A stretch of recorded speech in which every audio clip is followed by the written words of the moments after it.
أعوذ بالله من الشيطان الرجيم بسم الله الرحمن الرحيم الحمد لله رب العالمين الرحمن الرحيم مالك يوم الدين إياك نعبد وإياك نستعين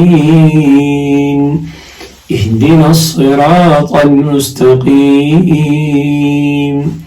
صراط الذين أنعمت عليهم غير المغضوب عليهم ولا الضالين.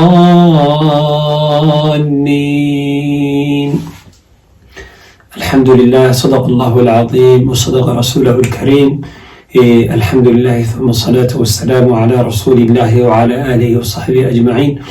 walaalyaal dhawaada tafsiirka qur-aanka kariimka caawa waxaynu ka bilaabaynaa suuratu lfaatixa. suuratu lfaatixa waa ummulqur'aan. suuradani waa hooyadii qur-aanka oo dhan. suuradani waa suuradii u horeysay ee ilaahay subxaanahu watacaala kitaabkiisa. haddana suuradani waxay ka kooban tahay 7 aayadood. suuradani xuruufta ay ka kooban tahay, kelimadaha ay ka kooban tahay waa 29. suuradani xuruufta ay ka kooban tahayna waa 139. suuradani maka ayay kusoo degtay, sidoo kalena waxaa la yidhahdaa madiine ayay kusoo degtay. suuradani waxaa lagu magacaabaa, magacyadeeda waxaa kamid ah 7 almathani, waxaa kamid ah ummulqur'aan, waxaa kamid ah alqur'aan alcadiim. suuradani 7 almathani waxaa loogu bixiyey 2 jeer bay soo degtay ay culimmadu intooda badan yiraahdaan, marna markay kusoo degtay marna madiina. suuradani micnaheeduna waa kan.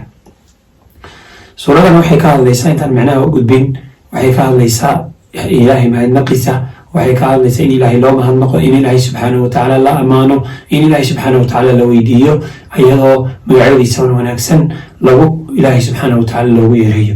suuradan oo bilaabatayna waa tan. waxay leedahay alxamdu lilaahi rabbi alcaalamiin. bismi illaahi an nabda, waxaan ku bilaabanaynaa bismi illaahi raxmaan raxiim, magaca ilaahay allihii naxariista guud iyo naxariista gaarba naxariis